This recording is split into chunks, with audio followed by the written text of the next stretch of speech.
What's up out there? Welcome to a new series that I am going to try and see how I like and see how this works out. But I'm going to call this Indie News. You know, I can take it either way, whether it's indie news as indie games or in the news, but I kind of named it as a little pun in there. The concept of this is there's a lot of times we look at a game in like my off the shelf series, for example. We'll go look at it, we'll talk about it, and then that's the only video that I ever do on it.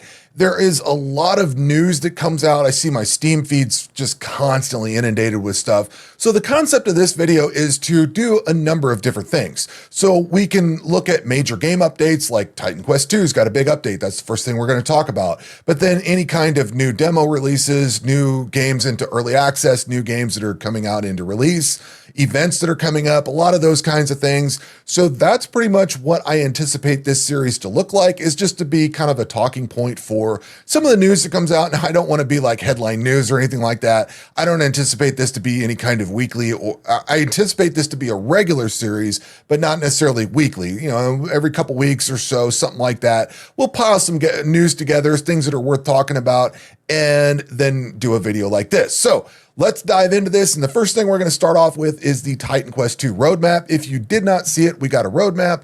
Basically what they're saying is in here somewhere, they say that in roughly every 3 months, major content updates are planned roughly every 3 months. So we're looking at getting this is the roadmap here. I guess we're looking at getting a new chapter. I assume that's going to be in the next, one of the next updates that we're going to get. Character creators coming along, and then we're going to get the new mastery that comes in here.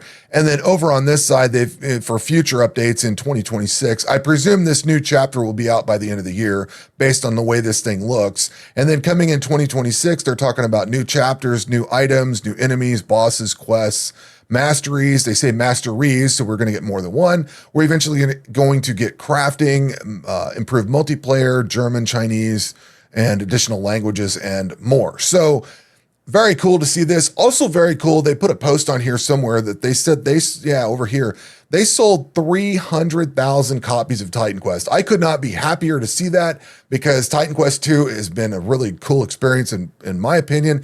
And I'm very much looking forward to them succeeding with this, because that's going to mean we're going to get a really good product at the end of it. We're probably going to get some really cool DLC and maybe even a Titan Quest 3 down the road. But anyway, let's move on to the next thing. Next up is Airships Lost Flotilla. We've looked at this on the channel before. I'll try to remember to link that video up in the cards up above. They've got a major update called the Farther Skies update. We get 6 new ships. We've got some new captains. We've got some new enemies to fight and things like that. I wrote down some balancing and stuff like that. So really big update for this. I love the game. This is a Vampire Survivors with airships, and I had a blast playing it. There's a lot of really cool features in this game, very innovative. And yeah, I can't speak highly enough of it. I've got it downloaded again, ready to play. I need to check this update out, but I haven't quite got there yet. But anyway, major update for Airships Lost Flotilla. Next up, we have HMUR, and the publisher for this reached out and provided me with a Steam key, so I'm able to check it out.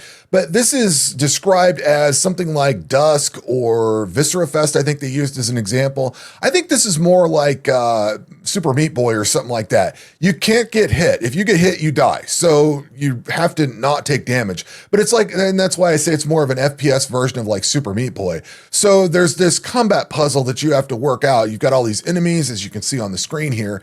They're floating around trying to shoot you, and, you know, turrets and things like that. I haven't got to some of this yet.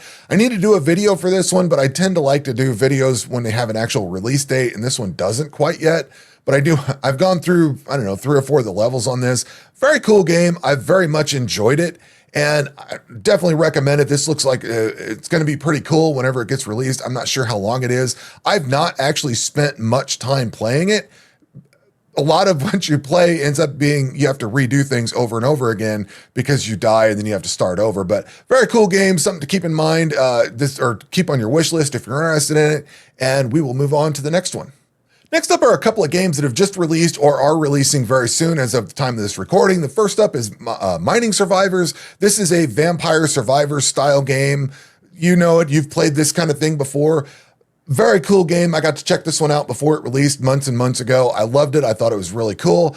I've not done a video on it yet, but like I said, this just came out on August 15th. I picked it up and I need to see what the final version looks like. It was fun to play on the demo, And there is a demo available if you're interested in checking it out. But this is Mining Survivors, just out, and it's on sale for $3.74 currently. And then on August 18th, Yollen is coming out. I just did a video for this one the other day. Very cool game. It is what I would describe as a pixel art version of Melver Idle, if you want to look at it that way. It's an idle game. It's got, the interesting concept here is that you have to stack up a whole bunch of items to do skills. Those items take up inventory space, so you have to micromanage all of that stuff together, trying to gather materials from one skill to use in another skill, as well as having the tools in place to work on things back and forth. Interesting concept, very cool. I got to check this out ahead of launch, which I actually put this video up sooner than I meant to. I forgot that I was supposed to put it up on the 18th, but that video is up. If you're interested in checking that out, I'll try to remember to link that up in the cards up above as well. Yollen is coming out. I believe it's $3.99, and there is a demo if you're interested in checking that out. So let's shift gears and talk about things that are coming up in the very near future. So first and foremost, we have the Wraith Ops Playtest. This is, if you're not familiar with this is a Call of Duty style game. Don't expect this to be a COD killer. Expect it to be a single A or double A attempt at Call of Duty, something like that. I think if you have your expectations in check, you might enjoy this. I'm not sure. I haven't actually played the game yet. I backed this on Kickstarter a long time ago, a few years ago, and this is the first time I've actually been able to play it. We've had some kind of backer thing that I could play and go like shoot the guns and run around, but not like against other people, or if there has, I have not partaken in it.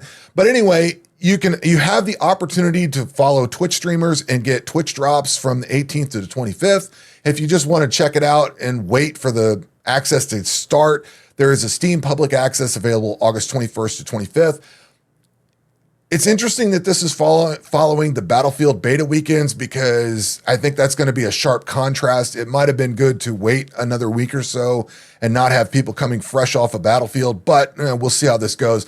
I'm very intrigued to check it out. So this is the Wraith Ops playtest going from August 18th to the 25th. And then next up, we have Season 3 of Last Epoch that is starting on August 21st at 11 a.m. Central Daylight Time. I will be jumping into this. This comes out just before the Path of Exile 2 League starts. So this is adding another act into the campaign, or another portion into the campaign.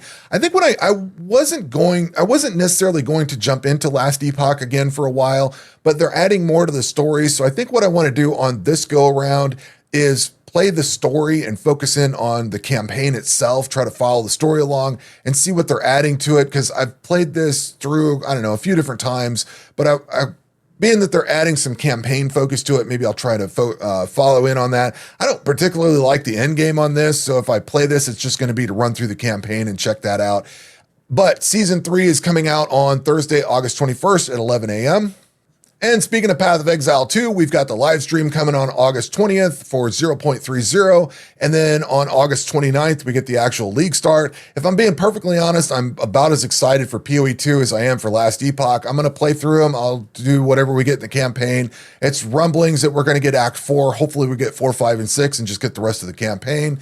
And yeah, I don't know. I'm about as excited for it. Grinding Gear Games does a really good job showing off their game. So, I might be more excited after the live stream, but if you haven't heard, we've got a live stream coming on the 20th and then the actual new league on August 29th.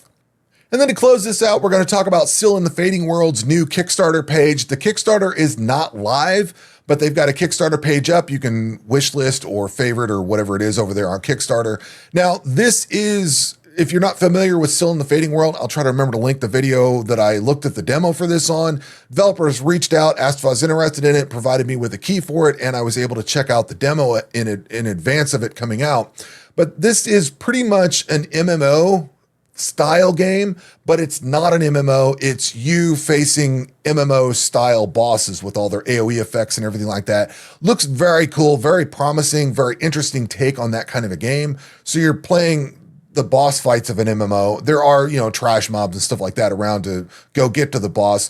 Very cool concept. I really dug what I played, and I'm very much looking forward to see what they have going forward. So more to come on the Kickstarter on this once it actually opens. It's not available yet. The page is there. You can go favorite it or wish list it or whatever, but you can't actually back anything quite yet. So more to follow on this one. And that is going to do it for this video. These are all the things that I thought were worth mentioning, and a bunch of games that we've looked at before, which is kind of the premise of this new series that I'm going to do. So we'll see where this goes. And that's going to do it for this video. We will catch you on the next one. Take care.